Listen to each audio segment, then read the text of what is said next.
ধান তো আল্লাহ দিছিল, কিন্তু ধান তো রাখা পারলাম না।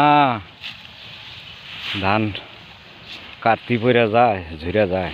ধান কাঁচা কাঁচায়, তাও বৃষ্টি নাই, অমনি কাটতেছে আল্লাহ যা দেয় আর কি।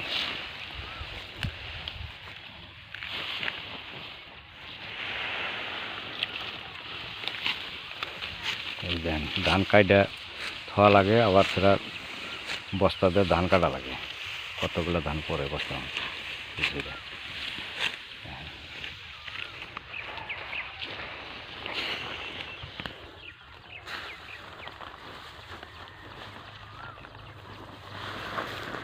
আমার আমি কাটছি, আর অল্প একটু বাহি আসছে, কাটতেছি। মোটামুটি ধান আধা মাইট যাবো আর কি, যতই ধান যাবো হচ্ছে। ধানটা চিরা হইলো বৃষ্টির জন্য, অন্য মানুষের ক্ষেত হয়ে গইলে গেছে।